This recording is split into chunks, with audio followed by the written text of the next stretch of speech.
First, you need to cook the potatoes. You can either boil them or cook them over steam. Steaming is better than boiling since the potatoes will retain less moisture if you steam them as compared to boiling.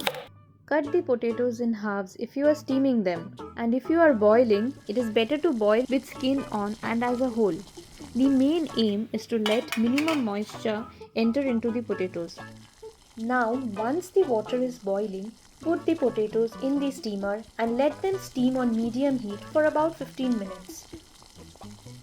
Poke the potatoes with a skewer or knife, and if it goes through effortlessly after about 15 minutes, then consider them cooked.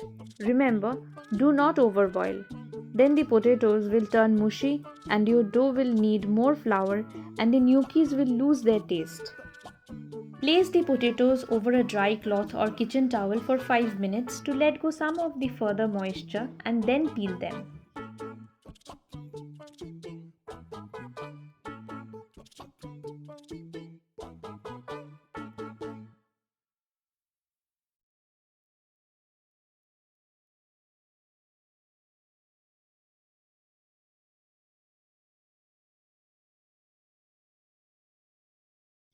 A flat surface works better for making gnocchi.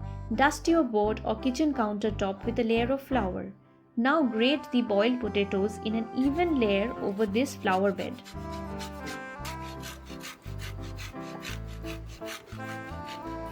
Add salt, pepper, and a small pinch of red chili powder, which is optional though.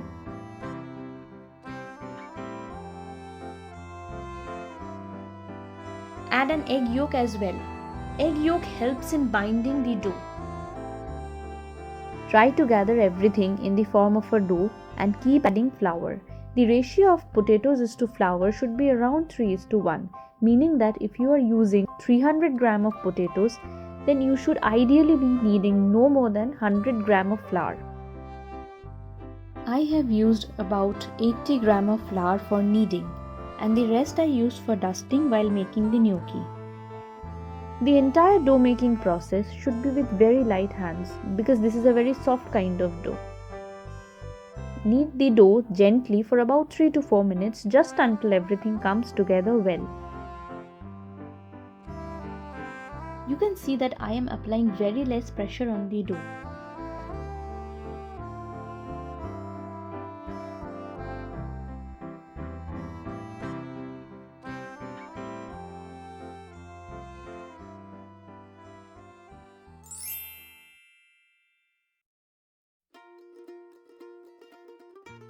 Now comes the rolling process.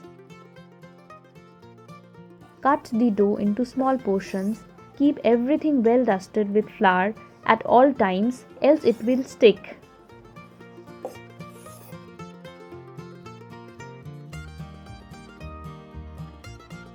Take one portion of the dough at a time and roll them into about half-inch diameter logs.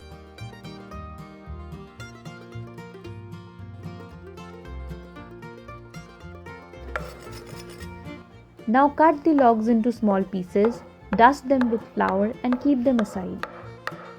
In the last video, I made a Christmas special Goan kalkal recipe. The reason why I chose this recipe just after the previous one is that the outward appearance and the rolling technique of both these dishes are exactly the same. but the recipes and the cuisines are entirely different. This shows the diversity yet the similarity in cuisines from different cultures.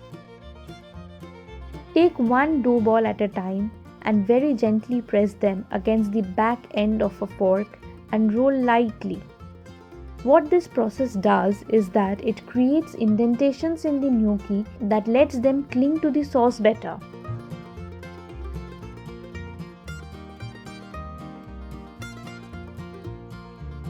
This board, called a gnocchi paddle, is solely designed for making gnocchi. You can just make indentations with your fingers in the gnocchi dough balls if you want to skip the rolling process entirely.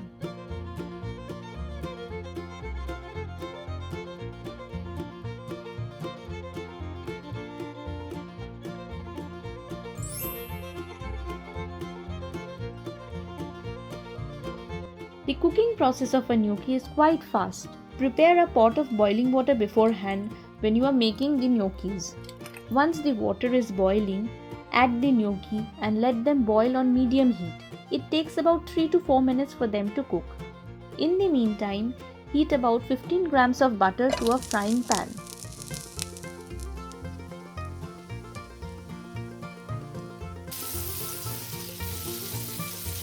Add the chopped garlic to the butter. You can also add a little bit of oil to the butter if you are afraid of getting burnt butter. In the meantime, once the gnocchi starts floating to the surface, as you can see here, they are cooked. Once the garlic is golden in color, fish the gnocchi out of the water and add them to the pan.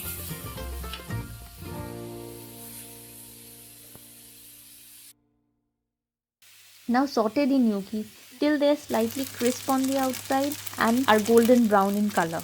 Generally, sage leaves are used in this recipe, but for making it more accessible in terms of ingredients, you can use any dried Italian herb. I used dried basil. If you are using unsalted butter, add a small pinch of salt after adding the gnocchi to the pan.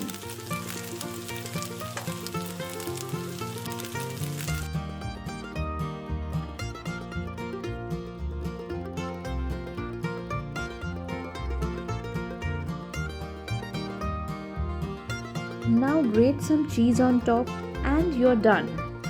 Happy cooking!